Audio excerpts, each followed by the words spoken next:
This week on the Neurosci Partners weekly webinar.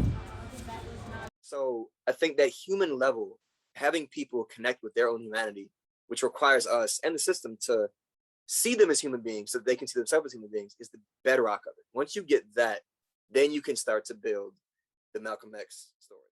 Welcome to Near West Side, Milwaukee's finest community. A great place for you and your family to learn and grow, to have stability, and truly love the people. We strive to have the best place to live, to learn, to love. So we are called the neighborhood of neighborhoods. Please follow, like, and subscribe. Hello, my name is Keith Stanley. I'm the executive director of the Near West Side Partners.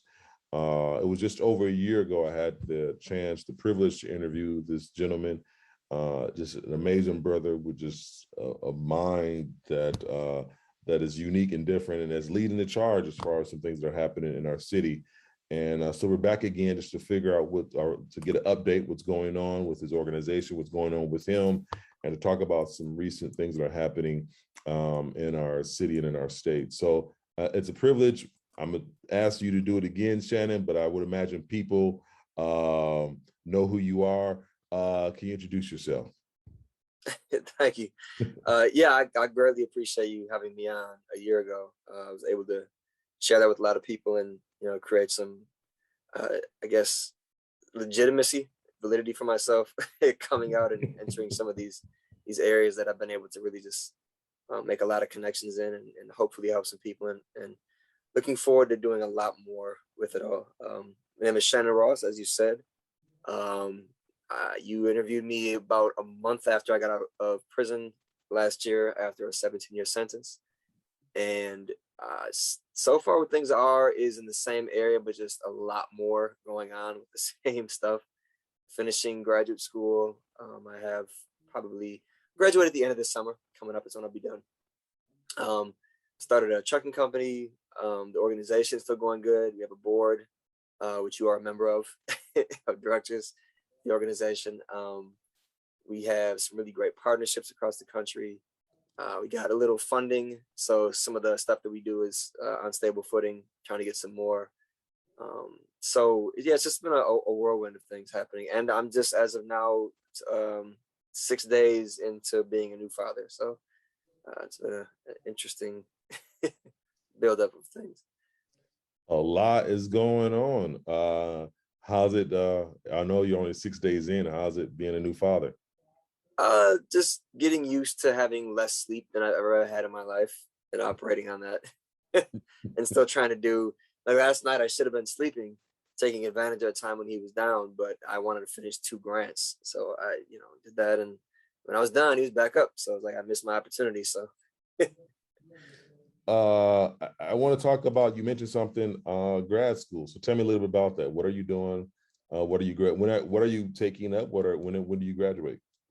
So it's the Master in Sustainable Peace Building program, MSP. That's what it's colloquially named as. Is in the nursing school, actually, at University of Wisconsin-Milwaukee. And it's not nothing to do with nursing. I've had people who sometimes can't wrap their head around, it's like, oh, you're going to be a nurse. Like, no, it's just in the nursing school. So you're not going to be a nurse? Like, no, it's just because it's a health component. Like, peace building is a health focus. And so it's about a 7-year-old program. It's still fairly new, but it's pretty unique in that it's a lot of flexibility. You have a lot of electives you can take that match your specific area of peace building you're going to get into. The theme of it is to get comfortable with ambiguity and self-awareness. Like, instead of just jumping into something, reflect, so that's something that was really, really familiar with me from what I was doing when I was incarcerated, and what I found to be the bedrock of not just life, especially life, but anything you're going to do, being able to reflect and to see, that emotional IQ component, to see where you are, to check in with yourself at any moment, to have that default mindfulness, and then to be comfortable with that things just aren't going to make sense. Things are going to be very sticky, and there's nuance involved in a lot of areas. Just you're not going to see what's really there. It's going to take a while, but just understanding that process, trusting the process. And so these are things that were very, I would say, easy for me when I entered the program to wrap my head around. And so it's just kind of been a growing in the program more so towards those directions, and how I connect with people in my peace building efforts. Shannon, I wrote down a few words that you mentioned there, and I love that because for me, I think that's the world I operate in. You mentioned ambiguity, and I try to be, I should say, comfortable in this world where there's so much going on, there's so much movement. You mentioned also reflection. I like that term, default, mindfulness, and then nuance. That's very impactful, man. I appreciate that. Maybe I need to get this master sustainability peace degree, this MSP degree. That'd be helpful for me as an executive director. Want to go back, and I know we talked about this in the last interview, and for those of you who are interested, we have a link for the previous interview. Why are you still passionate? You could probably have a different path, Shannon, if you wanted to. Why are you still passionate about the work you do? Yeah, I mean, you're right. I could have had one coming out in some sense, but it's a question that there's a documentary being done by a friend of mine following the work that I'm doing, and she has said a lot because she sees the same thing. She sees that it is odd because I'm in a situation where I've never had the reentry story that most people have. I hate when people ask me that, thinking they're going to get a reentry example, like, "Oh, how has it been for you?" And they look at me like they're going to get some insight into how the situation is. You're not. Like, my situation has been completely opposite of what the average, of what the majority, of what even 95% of people are. I have had no issues coming out, but I've always felt a connection from that ease that I've had even while I was inside, adjusting to it, the resilience I had instead of getting stuck and wallowing in the experience and in the time that I had, but seeing what can I start doing to get towards that future. And that's just, I guess, a general way that I've approached life differently throughout, even when I was a teenager. I've always just seen things or approached life differently. And sometimes that has, caused me to take risks that have, ended up going to prison or just getting me in trouble. But having grappled with that and turned it into a way to move forward positively, it's been something that I've realized I'm immensely grateful for. And seeing that other people didn't have that, the usual response you get, when I say usual, a common response you get from people is, he did it, so all of them should be able to do it too. Or he did it, so you can do it too. Or she did. And so the example of one person is equivalent to somebody else's experience is utter crap. And so I feel like I'm in a specific situation where, having been on the side of not playing the victim, not asking for anything, having done it, and telling you that it still is much more complex for those that aren't doing it. That you can't just say, "Oh, there's a secret sauce. What did you do so they can do?" Well, you can have them get a time machine and not go through the trauma they probably went through as a child, or you can redo their genetic code. It's not that simple. Like, there's so much to why I have been able to achieve and move forward in the way that I do that is not the same for every individual.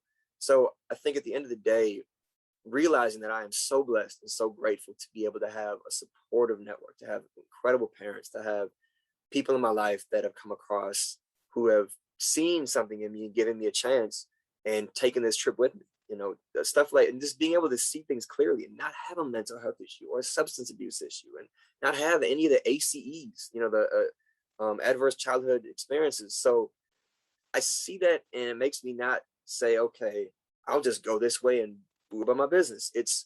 I see that, and I can't help but give a lot of what's been given to me by life back to those that aren't there.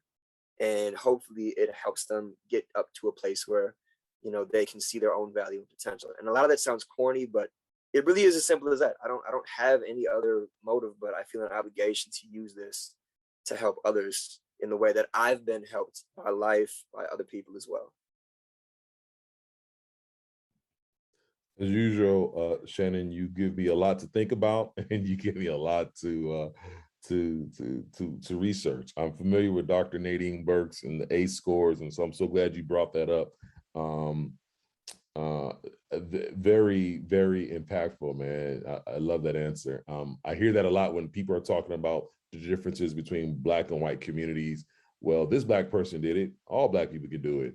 This or communities in poverty, this poor person did it, so all poor people can do it. And there's a lot more nuance to that. I do want to go back for those who may not know. What is your organization? What is your mission, your goal? What are you trying to do as far as you look at the criminal justice system? I hate to say criminal justice reform because it sounds so a catch-all, but talk to the people who may not be familiar with Shannon Ross. Yeah, I had to laugh about you saying you don't want to say criminal justice reform because what words to use, it's everywhere. So I mean, even in this work, you use one word, a whole different, the abolitionist segment might cancel you because you use reform. So I use them all usually just to get it over with. So but yeah, what's basically our aim is kind of, it's two arms we have in-reach and outreach, but the overall theme of it all is meeting people where they are. So inside, that means meeting people wherever they are in their experience, that life has brought them to that point, and the time they have left before they come out. A lot of the programs that you'll find meet people or try to connect with them 6 months to the door upon release, after they get out. You have to have some level of education. You have to have not enough tickets, you have to have no tickets in some cases in the prison system to enter certain programs to help you out. There's barriers to entry into, so many, if not all the programs, not all, but most. So what we try to do, everything we're working on with our newsletter that goes to half the prison population, and our prison wiki that I'm really excited about being built up, which is just like Wikipedia, and people will be able to add whatever they know to get really comprehensive, unprecedentedly comprehensive information to those inside about any topic so they can prepare themselves for their release and career fields and so forth. That's all built around getting you information, no matter who you are, no matter where you are, no barriers to entry while you're inside. So when you come out, you're ready. Instead of the looking at people when they get close to the door model, which is akin to training or educating a child when he's 16. It just doesn't make any sense. We have all this time. But prison is, there should not be as many people locked up as there are right now. You want to get into the conversation about should there be any people? That's a whole different debate. But there definitely should not be as many as there are now. But while we try to address lowering the amount of people in there, we can use that environment to really help people come out better prepared. And I really believe this sounds crazy, but I say it a lot, better prepared than people coming out of university settings. Because in prison, you have this contemplative environment with massive free time. You don't get that anywhere in society. Even in a university, unless you're a monk somewhere, unless you're devoting your time to go separate yourself from the world, you don't get that experience. So we're wasting this wildly productive experience on follow rules, sit down, shut up, chaos, threats of violence, trauma, that it's just not helping people. So we can do so much more to structure that environment. So everything we do on the in-reach portion is to try and address that side, work with the DOC where we can, and when we can't, just try and do it ourselves with partners and our own connection with people inside. The outreach portion is also meeting people where they are. It's correcting the narrative campaign. It's showcasing the successes, humanity, and agency of people that have criminal records in a variety of ways: storytelling, virtual events, physical events. We go to communities that are usually outside the choir of this issue. I don't like to do stuff in Milwaukee because you can throw a rock and hit somebody that's either been incarcerated, it has a loved one that's incarcerated, or right now is incarcerated on work release. So that's not the place where you're trying to build the interest and just getting people involved out because they're already in it.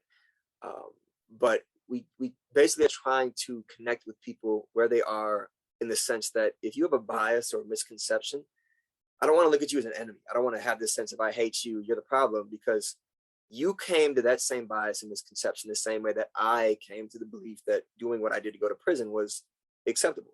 So all around the board on both sides, we have these troublesome, destructive ideas and behaviors that we achieve, that we come to it, that we make the decision to do, or just to hold on to as an idea. And it's because of a series of things in our past and who we are. And you have to meet people where they are to get them to see if they can move past that. How do they get away from that? And so just as we want people to see us, those of us in the system impacted community, those of us in poor communities, for who we are, and not judge us by labels or by associations or by biases. We have to do the same thing to people who are in other communities and not judge them by labels and biases and misconceptions, because it's the same exact process that got them where they are, that got us where we are. The outcome just looks different, is all it is. Couple questions based off what you shared there. First one, it seems like your main focus is providing education, providing communication to those, for lack of a better term, on the inside. Is that true? Yeah, I would say when we do grants or even our 501c3 status is education. So that's the safe, broad tent to put over everything we do. Then you mentioned, I'm curious, these barriers. So there's programs in within the prison system that people can access if they meet certain requirements, but many of them don't. Yeah, exactly. It's the same as if you think in society, you have college. And so a lot of people would say, okay, why don't you just go to college? But there's a whole variety of things you have to do to even get to a place you can get into college.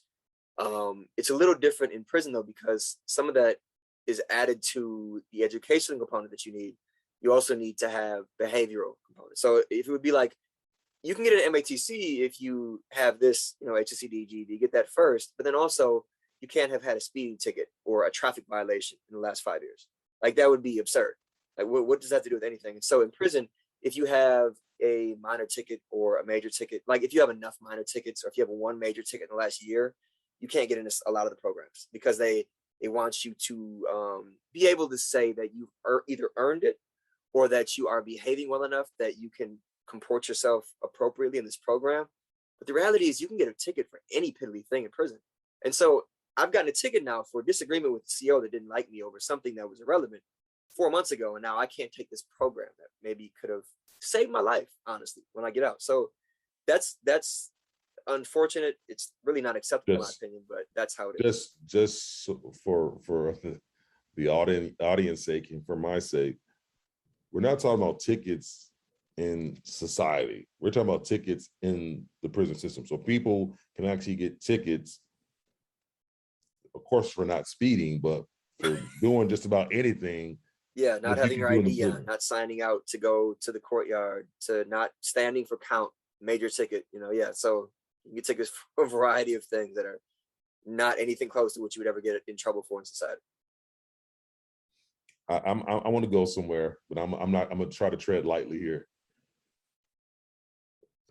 Shannon, what I feel is that, and I want to get your thoughts on this, of course. What I feel that is that the prison system itself is an experiment that people with power have been able to just do whatever they feel, whatever whim, whatever their fancy on a captured population. So it's almost like, let's do this. Okay, and there's no person check, there's no checks and balances for the prison system, that people, whatever you want to do, dress people up in pink prison gear, you want to feed them really bad food, you want to mess with them emotionally, physically, mentally, whatever you want to do, you basically have carte blanche without a check and balance. And that's what the sad part is. Most of those people look a certain way who are in power, and most of those people who are in prison look a certain way. Is that a bad assessment? Yeah, it's there's two levels to it. So that is a level that is accurate, but below it is, there are human beings who honestly are trying to make decisions oftentimes that they think is helping. I've found, not always, not at all always, but and especially in dealing with the DOC, and have had people over time that I have considered very, very good people that were staff. I'm highly critical of a lot of staff in the DOC, but that's more so because the system turns you into something to be a dehumanizer. The system dehumanizes staff, and then they in turn dehumanize the people that are living there. That's just the way it is. And so the one level is that you absolutely have people at the top in any corrections who can make those inside do whatever they want to. There's little to no oversight over any Department of Corrections. It's an insular environment where they can make the decision. They've been given that power by, at least in Wisconsin, Evers of the government, and within house they figured it out. But they have a group of people. I mean, I don't know if Carr can by himself unilaterally say we're going to do that, get it done. Probably, but they have committees, they have boards, they all talk. So you're getting different voices. The pink one was funny because Joe Arpaio, a famous sheriff in Phoenix, did that. He made all the people that are incarcerated in the county jail there wear pink, maybe a decade or so ago. And his claim, who knows what his actual intent was that it would humiliate people so they don't come back to prison. Now that is so devoid of understanding of psychology that it's hilarious. And that a person at that level would think that me wearing pink when I'm in prison is going to deter me from going back to prison. That's just not how it happens in the moment when you make decisions to commit crimes, or when you just get revoked for something that's not even a crime. So it's just so more complex than that. But the other layer of it is that below the power there to just do whatever they want to people inside who are already at a disadvantage socioeconomically before they come to that experience, just the continuation of the power imbalance in society as it is that these people really do come to this with a sense of, okay, this is what needs to be done to both protect society, because that's their first and foremost goal, is to be able to say we protect society. Another part of it, they're incentivized to, as I always say, the DOC is one large ass covering operation. They always come from the view of, is this going to be something that will come back on us bad? Then after that, it comes into, how can it be helpful to those inside? And that can be overly critical. I think maybe somebody in the DOC might see this and not like that. And I try to work with the DOC. So, I mean, I hesitate to say that very true thought that I and so many of us have in this work, but it's something that I think needs to be grappled with, that the system as it is built to make them consider, how will this make us look bad, before how will this help people overall come out, be able to succeed upon release. So that's to the detriment of staff, because when you have that motive, when you have that fear all the time, it's a version of cancel culture. When you always are worried about what's going to happen to my career and the organization overall if I do this decision versus what's going to be beneficial for those in my care, then it causes you to make very dehumanizing decisions, very strategic and algorithmic decisions that don't really benefit individuals or families or communities. And that's more so the problem, is that the system incentivizes these very corrupt and counterproductive decisions to be made because there's so much fear about what it's going to come back on each individual staff member and the system overall. First of all, I want to thank you for practicing your ambiguity, your reflection, default minus and nuance, because I did try to simplify, with that example. I tried to simplify, okay, there's a whole bunch, and I like what you said, the continuation of a power imbalance as reflected in society. And I just wanted to take that and say, well, that's what the prison system is. It's people in power who are doing whatever they can to make those who aren't in power, but it's not as much more nuanced than that, as you shared. There are just decisions being made where people think are being helpful for some. We don't know their intent. All we can do is assume that they're doing it for the good.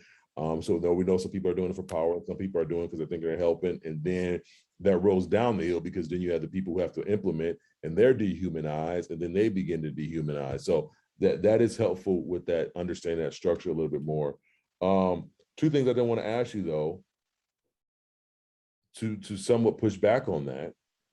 In preparation of this, I watched some YouTube videos about prisons across the world. In certain countries where the people who are in prison look like the people who have the power, they do prison differently. So, I'm looking at, some of those Norwegian countries, some of those European countries where, they think about every detail, the landscaping, what the prisoners are seeing. They have phones. They have a full regimen of program and activity to rehabilitate them. But I noticed that those prisoners look like the people that's making the decisions. And so I'm not always trying to say that race is an issue, but I'm fascinated that if you just roll the dice and anywhere where people kind of look closely alike, there's more of a focus to rehab and to rehabilitate people. Same thing I was looking at, I think it's not China, but a couple other places in Southeast Asia. I want to say Korea, whatever. I think it's South Korea, where they got this prison where they encourage people to be creative. They see it as rehabilitation. But then again, they all have similar characteristics as far as facial features, colors, skin tones. It just seems like, and we're going to talk about this, that when we have a difference between color, when we have a difference between, then you cross with that with poverty and class and everything else, that it seems to be like, no, we're going to press the pedal, and we're going to do everything we can to make people feel really like this, the bottom scum of the earth. That's the best way I can put it without going too crazy.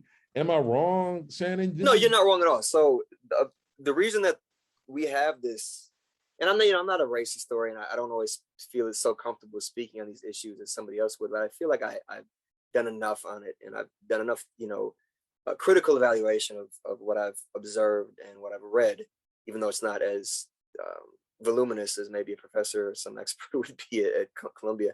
But that race is a part of everything in this country, but people just don't accept it because it's not pretty, not acceptable. People don't feel that they're racist. They don't feel that they make decisions that are racist.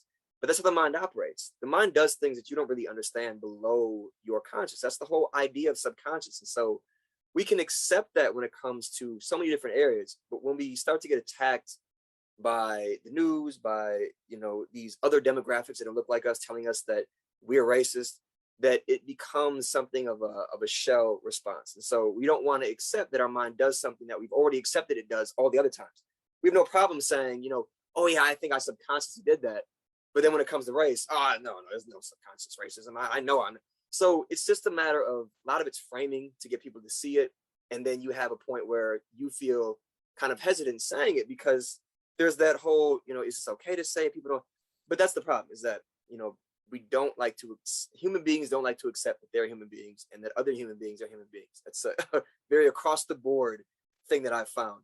And that's what's behind a lot of the issues with the justice system, is not understanding that human beings commit crimes, not monsters. It's not that simple. So you are 100% correct, though, that in this country, the difficulty we have changing things that affect more so minority groups is because they are affected by more so minority groups. Whereas the Scandinavian model, those programs and environments you see in South Korea, everybody looks the same. So it's much more doable to say, oh yeah, that's dehumanizing. Let's change that because you look like my brother. Like that's a very easy, way to change something or feel motivated to change something. Whereas in here, entirely different cultures mixing, entirely different races mixing. It's so much of a sense of otherness when you see the people that are in these environments that it makes you fight that very clear motive or influence of race behind it.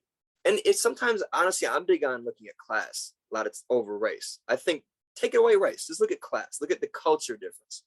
That is, something that I think is more palatable.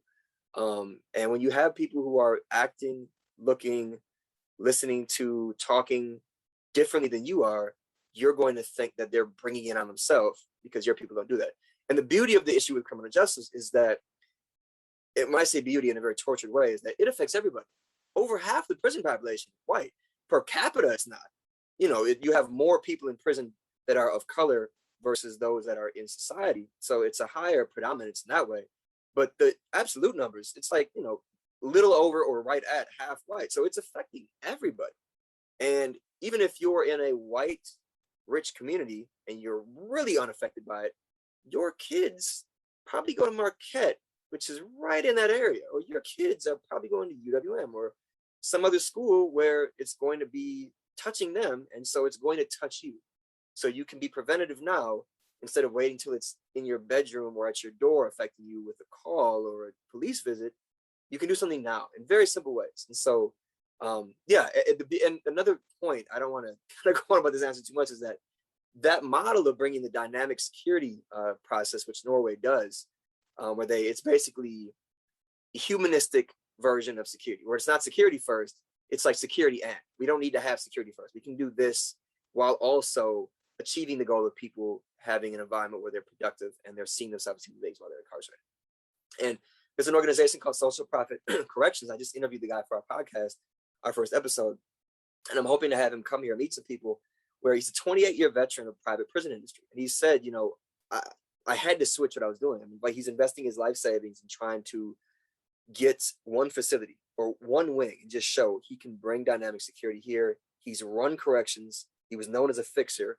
You can't tell me he doesn't know what he's doing. This isn't some person that just wants to get involved in the prison system who is, a hippie or is woke, but he's done it in that environment. So you can't get around that. He's telling you I know how to do it. And so invested his life savings in this. And I'm really eager to try and help him start going on that, because knowing the importance and the power of a contemplative environment was great. So that's what I want to get him to help doing. Can you share what's the information if people are interested in listening to that podcast? It's so if you go to our website, we're in the process right now of switching to a new podcast website. If you go to our the communitynow.us website, it's right there on the homepage. The communitynow.us, NOW.us. Yeah, I would give the new website name, but I want to touch couple things up before that goes live for the podcast. So it's on our website homepage, pretty easy. Okay, so people can go to the communitynow.us right now to get a hold of that soon to be released podcast. That was our 10th. It was our first episode of the second season. So yep, that's up right now. Okay, I'm trying to stay up on the podcast. I think I listened to all of them, but that was about 3 or 4 months ago. So we had taken a break to get things together. So yep, just put out our first one for this season. Well, okay, so we're going to move on because I know we don't have a lot of time, but there's so much stuff. I do want to ask you this. You mentioned it earlier. What are you doing with government officials to help to do some work you're doing? Are you connected with any of the government officials? If so, how? Honestly, I pretty much just talked to Goike. I'm not really big on dealing with them because I don't feel that you ever get a human being. You get so much special interest when you deal with the government official that I don't never know what I'm getting. I don't know if what you're telling me is true. So I have a relationship with Goike for a long time that I find him an incredibly sincere and honest human being. And so beyond that, I don't really have time to create relationships with new government officials. If I know you beforehand, like Stephen, there's a relationship beforehand. So if he gets in office, hopefully, then that'll be, and I as an organization, I'm politically affiliated. For those who don't know, Evan Goike is a state representative. He actually covers most of the Near West Side. He's an amazing guy. We gave him a shout out recently. I think it was this week or end of last week on our Near West Side Facebook page and social media platforms.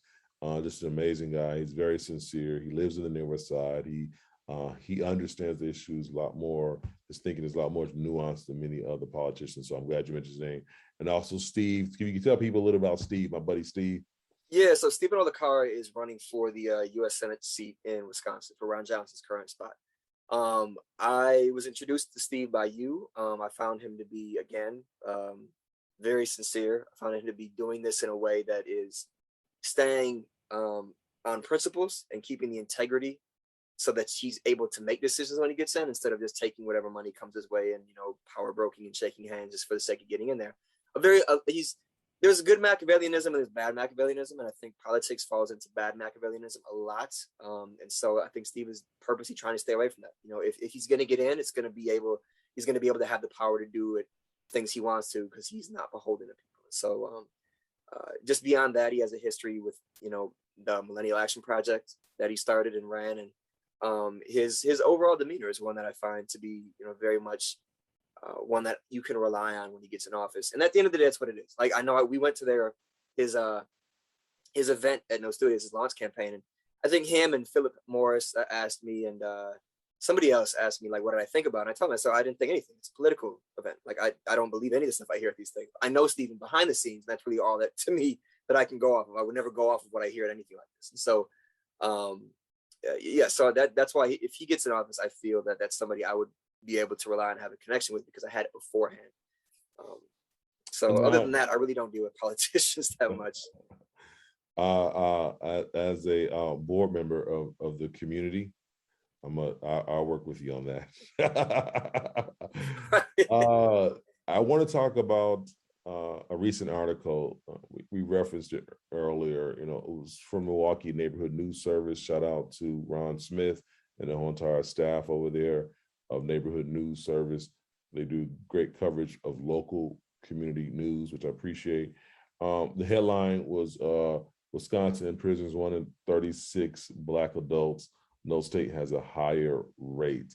And it goes on to talk about how basically the Black community, what we all know, how drastic the criminal justice system has impacted specifically the Black community.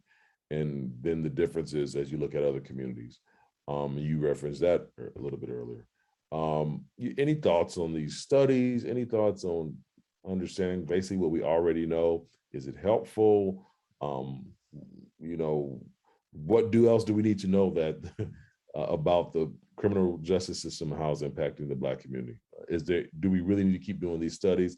And if not, what should we be doing? Yeah, the short answer for me is definitely not. I think that the two levels of it, again, I bring up the layers and the ambiguity sometimes. I know that can be frustrating for people when I just can't give a straight answer and stuff. But on one side of it, I encounter this a lot with fundraising and with getting support for the organization, for the community, is that people want to base their decisions on data. Now, I have a love-hate relationship with data. Their decisions on data. Okay. Data and statistics, and so my love-hate relationship with data and statistics is that they can be incredibly powerful when they're accurate, when they're collected in a way that is really hitting the meat of the issue. But at the same time, that's not common, I find. And also, even when it is common, even when it is done, like in a statistical data like this, I don't know the exact methodology of how they got the number, but let's say it was done all around the board, on point, it hit the meat, they got the right numbers. Those of us that are in this issue, we know that it doesn't help us move forward. It's like, it's just something that you can almost use to show and say, hey, politicians, hey, power structure, hey, white community, see, but at the same time, you think that this is something that's meaningful, but you get into the mind of somebody who's in the positions that we want to see this data, and you ask yourself, okay, what would they really think when they see this? And it still gives them wiggle room out to say, okay, well, the Black community does it to themselves. The Black community is all this violence in the Black community right now that they're not addressing, not doing anything about. So why are we going to invest all this time if they're not even doing anything about their own home? They have all this wiggle room still, even with that data. It's not the smoking gun that you think it is. It's just one more thing that they already know, actually. This statistic has been around for the longest time. You go back to I think there was some study back in the 70s. I can't think of the guy's name. Just talking about the destructiveness of Moynihan. Patrick. The Pat Moynihan study. Right. So you go back way to that point where we're just regurgitating the exact same information in different forms with different researchers and different, people funding it. But the money could be used probably on things to just solve it. Like that's a big problem of mine with these studies, is I think it's a distraction. It's like almost trauma porn, but it's actually not getting us anywhere as a community to addressing the trauma that is going on, or the very real aggravation and just making it worse that we do amidst our community and ourselves. So I'm not a big fan of those. No, I see them and right away I move past it, because it doesn't, I already knew it. I think everybody already knew it, whether they want to accept it or not. And we still have the exact same spot we had before the study was done. And that money was used. And, I probably could have been, it could have been used in a variety of other things that would have been more, productive. I want to move to a couple of good things that's happening. You have one or two or three or a couple events coming up? What's going on with the community? So we have one big one. It's the award show coming up on November 10th at Turner Hall. It's Correcting the Narrative Awards. It's calling it our inaugural one because I'd like to do one every year. I'd like to have this done in different places around the country. You know, every state should have their own, maybe even every region of the state. I don't know, but it's just basically focusing on telling the story differently. The story, you know, the way we tell stories is important. And I guess one part of the event kind of captures what we're trying to do. We're going to have system impacted children taking pictures throughout the event. And the reason for that is not because they're going to be having this, you know, great photography result that we can use and do anything with, but because the next generation is always seeing how we celebrate things and the words we use. And so when we celebrate people that are more charismatic, that are leaders in organizations, that are owning businesses, that are out there and can put their face, or that people can use their face for, to bring attention to their own news outlets or their newspaper or their, you know, just whatever way that they are being able to take advantage of somebody who's really charismatic and say, this is success. I think that's debilitating for people who are not going to reach that level. And that's most people. Most people that are in life, period, but especially incarcerated coming out, they're not going to get out and run a business. They're not going to get out and run an organization. They're not going to get out and be on TV. They're going to get out and get a family, have a job, and not be heard from again. And so the story behind the claim recidivism is this huge problem. I don't believe that. I've seen studies that have shown that it's not as bad as it seems to be, because we're not looking at, again, the data is not being collected accurately. And I have a friend in LA, Artie Gonzalez, who I just interviewed for our podcast recently. He just, I didn't even say anything. He was like, I don't believe recidivism. I believe that's a myth. I believe we're being told that more people are going back than they really are. And I just laughed. I said, that's exactly what I've been trying to say. And so behind that is because the story is not being told accurately. So if we tell people that people are coming out and making it, and that success means just coming out, finding your place and being happy, that is more encouraging to those coming out to say, okay, I can resonate with that story.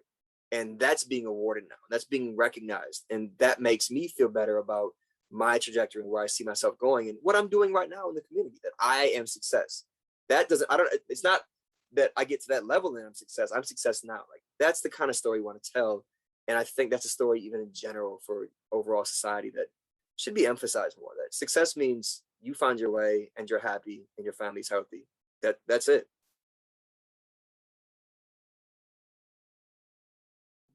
I just wanted, you mentioned something debilitating, and I honed in on that word because, as you mentioned, telling stories, and the stories that we tell matter. I hear this all the time. That's the narrative here, that if people just look at this person, what they did, kind of earlier to our conversation, that if they follow this model, they follow this path, they can do it. If they work really hard, they can be Jeff Bezos. They can be not Steve Jobs, he's passed. What's the other guy? Bill Gates. There's examples across our country, and I'm not even talking about just even, it includes, but not specifically, just the brothers and sisters who have been incarcerated. I'm talking about in general. There's this worship of people, of exceptions. And that's not the reality for, as you mentioned, for the majority of it, is not the reality. But I'm curious though, Shannon, what is the reality for many of our brothers and sisters that are coming out of the criminal justice system? And so where my passion lies, how do I help my community out? Is a lifelong goal for mine to figure out what can I do to understand, to break apart. Why is it that my people that look like me got the same color, darker or lighter, got the same way about speaking, worshiping, talking, acting, interacting, some of the same priorities? It's like we are just full of pain and suffering. We're never thriving. We're always surviving. And this prison system deal seems like it plays a role in that. What can we expect when it comes to brothers and sisters who are just trying to who've gotten out the system or they're just being released. I mean, is there a path that is well trod that they can take to say, okay, listen, if I can do some certain things, I don't have to be, the next Shannon Ross, but I can, get a job, buy a house at some point, get my driver's license, settle down with a family. Yes, this has impacted me, but now I can move on from that. And to me, it seems like the system has actually gotten worse. I think the state spends about $2 billion on the prison system here in the state of Wisconsin, and we just keep feeding a monster that just has destroyed a large swath of the African American community. I know that's a lot. I was tracking my head like the questions, and I'll cut that one though. So I think I'm gonna shut up. The question about what's the reality for people coming out is, again, twofold. It seems to be my answer for a lot of these. Is one, it's difficult. It is very difficult, and it's going to be different for each individual. Some people are going to have an easier time. Like I'm on one side of the spectrum, and you're going to have some people are going to come out and have nothing and have substance abuse issue, mental health issue, like so much difficulty. For some people, it's damn near impossible for some people. But then the majority in the middle between those two poles are going to have varying degrees of difficulty that are overcome, can be surmounted. And so the path, fortunately, is well trod. The path to how do you overcome these things is something that can be connected, anybody can connect with. And so you have right now, even in prisons, you have books in the library that can be life-saving. You have individuals that can be life-saving on a mentor level. The problem is connecting individuals with exactly where they can go. Amidst that environment, it seems like, okay, they have that at their prison system. Like if I'm watching this and I don't have any understanding of the prison system and what it means to go to prison and the mentality of people that are in there. And again, a lot of these things are microcosms. Life is the exact same way. So this is it's an environment where it's concentrated. And so you think about somebody who's in that environment, they're being told by the system, this is what you do to reenter society. And you sit back and you think, okay, well, I'll just do this. This is the conveyor belt process. I'll just ride this conveyor belt, do this program. Next facility, I do this program, get to work release, probably you to get this job, then I get out. But you don't really deal with a lot of the deep internal work before you get out at that point. Hopefully you do. Some people do, but it's the conveyor belt process doesn't really hit that. The conveyor belt process doesn't give a customized access point to each individual to find their way that would allow them to actually achieve their potential when they get out. So the other side of that is organizations like the community, individuals like yourself who have achieved that can kind of find ways to connect those inside with that well-trod path. And that's, like I said, that's the beauty of it, is that we don't have to reinvent the wheel there. It's already well known.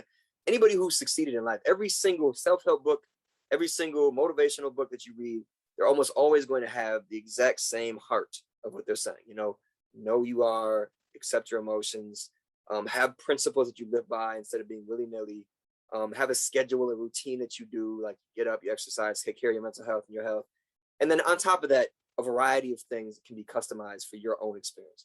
And so connecting people inside to their humanity so that they can see this well-trod path to get to their potential is the short answer for that, for anybody outside on what they want to do. And we're trying to find many ways to make that as easy as possible. I say a lot that if Amazon can make it so easy for you to waste $200 on a teddy bear that you do not need right now, we should be making it a lot easier for those in community to offer whatever they can to help this issue and help those coming out. And we can do that. It's just a matter of innovation and creativity, but we're trying to do that. And we absolutely as a collective can do that. I know we gotta wrap this up. 2 questions to push back on that. First, you mentioned something earlier.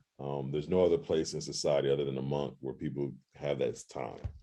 To me, I would think, and I know people suffer from addiction issues, mental issues, trauma, the ACE you mentioned earlier. But to me, I've never been there, but I would imagine if I was to unfortunately be up in that situation, that there's time for me to do some things. I got time.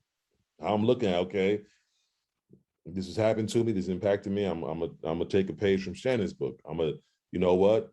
let me get a degree. You know what? Let me learn a trade. You know what? I've been wanting to read. I got tons of books at home that I buy, and I'm gonna read them. I'm gonna learn. It just let you know I was fascinated. I don't have too many memories of high school. I don't know why, but I just forgot about it. But one of my top memories is reading Malcolm X's books, his biographies, several times over. And when he was called Red, and before he went to prison, and then his process of going through prison and wanting to learn more and soak up many books. To me, I would think that there's got to be more brothers and sisters say, you know what, I'm gonna take this unfortunate circumstance and turn it. Now, they may be out there, and I may not know it, so I don't want to, but I want to push back on, like, dude, this is a messed up situation. Take advantage. Never waste. I got a board member that says this: never waste a disaster. Never waste something like that. Where she said, if something happens really negative, take advantage of it. Mm-hmm. I know from my own family, people don't. They actually get worse. They learn how to be hardened criminals. So they went in for stealing a car. Now they coming out cutting up kilos. I'm like, what the? Talk to me, my brother. Am I missing something? You would think that. I know it's nuanced, so I know you. Right. So I would say this was kind of simple. I would say the thing you're missing is living in their experience. So there's an empathy underneath all this that helps us get to the acceptance that we need first of why that incredibly frustrating phenomena happens. Because me and you and many people I've met say the same thing. If I was in there, I would have just read stuff, or I know people who've just read stuff, and that's a testament to the type of personality we would go into that environment with. Like, I went in there with a strong mental infrastructure. I went in there without the type of debilitating distractions in my mind to keep me from seeing what I could do, to keep me from seeing my potential, and to make me feel that the pity party and the self-victimization is what I need to do. So many people inside are doing that because they have not achieved the layer that you need before you get to that book. Before you get to Malcolm X's book, you need to see yourself as a human being to actually think that his experience is something you can even take from. You need to be able to see that you can do something different than what you have been doing, that you are somebody more than what the label and what the experience and what the environment is telling you before you actually show any interest in becoming that person. So I think that human level, having people connect with their own humanity, which requires us and the system to see them as human beings so that they can see themselves as human beings, is the bedrock of it. Once you get that, then you can start to build the Malcolm X story into another person's experience. So that's really what's the baseline of that is. In order to experience one life, you have to swallow the world. And in order to, in the environment in particular, see that you can learn from these books, that you can learn from the few resources that are there. Even, some places have a fair amount of resources, but when there aren't a lot, you can still achieve a lot. You can grow a lot from them. But you have to know that you can do that before you even make that decision. It's crazy. It sounds crazy, but it's like, you're not going to walk across the street if you don't think that you have the strength in your legs to even do it. It seems so simple to walk across the street, but you have to know, okay, if you're obese, if you're pregnant, if you have some injury, that street is going to be that 20 feet to get to the other side of the street is going to be so enormous and so fearful for you. But if you know, okay, my legs are decent, I can make this. That starts it. You get to a whole different world in Milwaukee, especially with segregation. A whole different world is 1 block away. So you just have to know that you can make that you're valuable enough, that you're worth it to get to that other side. And we need to show people that, because they're going in that experience. They don't have that. I've seen it. I've seen these men that I've lived with. And it's just crazy how you're telling them something and they're just not seeing it because they've never been told. They've never bought in to their soul, not just intellectually. They'll tell themselves sometimes like, oh yeah, I can do that. But you'll see the way they operate. They don't really believe it. Once you believe that's the spark. And so much is doable when you get that spark. And that's what I think it has to start with, is treating people like people while they're inside and letting them discover all that they can do after that. That's quite fascinating, man. It is quite for real, man, because there's a whole bunch of things there, and we won't get to it today, but just I find it quite fascinating in the sense that there are a lot of assumptions being made, and it's almost we can't even start You know, we got to go. We can't even start high school level. We can't even start grade school. We got to go all the way back to, you know, pre-kindergarten as far as the mentality of where people are mentally. And so it's quite fascinating. So we got to wrap this up. So there's a couple of things I want to share. So November 10th, if people are interested, there we go. Thanks. November 10th, man. Tell people again what's going on November 10th. Yeah, so the Correcting the Narrative Awards are at Turner Hall. We have some tickets left. People can still buy tickets if they want to. We've had some people who limited or weren't able to come, so definitely have some tickets left. There's also raffle tickets that will be at the door. If you want to donate, you can get some raffle tickets. So that all helps us, our organization, fundraising. We got signed Giannis jersey from the Bucks, so it's legit. It's not something we just made and signed. We got Bucks tickets, Packers tickets, some rock climbing passes from Turner Hall, a nice watch from Incomparable, which is a company started by a former classmate of mine. He's a Milwaukee native. Got a nice watch collection that is in Esquire and GQ and some other notable publications. And I think he just won an award down there for entrepreneurship in Houston, where he's at. So I don't know why I'm selling him so much. I'm just trying to say it's a legitimate watch if you haven't heard of the Uncomparable watches. I'm gonna get my raffle ticket. Okay. So yeah, that's coming up. And beyond that, I mean, we don't have anything concrete set in stone for other events. We have things we're planning with our Marquette chapter, Student Association of the Communities being is underway right now. I'm just getting things finalized. We got about 15 students, and we're going to be creating an event at Marquette to really do some really cool things and innovative things with trying to show this issue in some interactive ways, probably late, either next semester or the early next school year, depending on how much stuff we're trying to do. And then even in that, we're always going to have stuff we have coming up for the community. So if you want to follow us on social media, Instagram, Facebook, LinkedIn, everything's on the Community Now.us page that you can access and see what we do. Our podcast, video content, newsletters, and events, all there. How can people get involved? Is it donating or giving time? As I said, give time, money, and resources. How can people do that? Yeah. So money, of course. I think every organization will take your money. We as well. We will as well. But really cool thing we're going to be having coming up is this prison wiki, which is like Wikipedia, where whatever you do as a skill set, you can provide that on the Wikipedia for those inside to learn from. So we'll have a very easy way. When I say easy, I mean, it's not going to be money. You'll have to kind of go on there and put information that you know, but you can be a reviewer. You can just even offer one critique on something that's presented for the carpentry, information area. So maybe carpentry, you can go on there and just read it and say, okay, hey, add this, change that, make some suggestions. That's good. You're helping somebody inside who could be a carpenter, and carpentry could save their life. So we're going to have this broad array of ways to get involved through the prison wiki if you don't have money to offer. And if you have time as well, contact us. We have a variety of things that we do, and we're an entry point. That's one of our taglines is, if you don't find interest in what we're doing, we have dozens of partners across the country and locally that we can connect you to that surely will tap into whatever your values and time and interests are. Family unification, civil rights, education, theological. So yeah, we can find a place for you in this movement that you would be much more useful for with your skill set and interests. Shannon, I just can't wait for the day that I have the opportunity to send in my resume to work for you at some point. I just need a nice cushy job that I can, but I love to be able to work for you, man. I think once again, as usual, man, always been impressed with you since the first time I met you, your passion, your clarity in thought, your dedication to the work that you do, even being a father, and the fact that you're still writing grants and just doing so much, man. There's only one Shannon Ross, and I'm glad that I got to get a chance to know who you are. And so I appreciate this opportunity to interview you.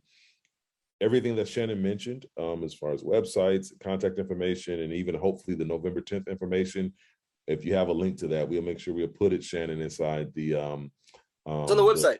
It's on the website. Yes, so on the homepage. You got, yep. We'll make sure it's all linked in on the description below in the video. With that, Shannon, man, I appreciate it, man. I once again, congratulations on being a brand new father. You and the girlfriend I know are gonna have some joyous times, man.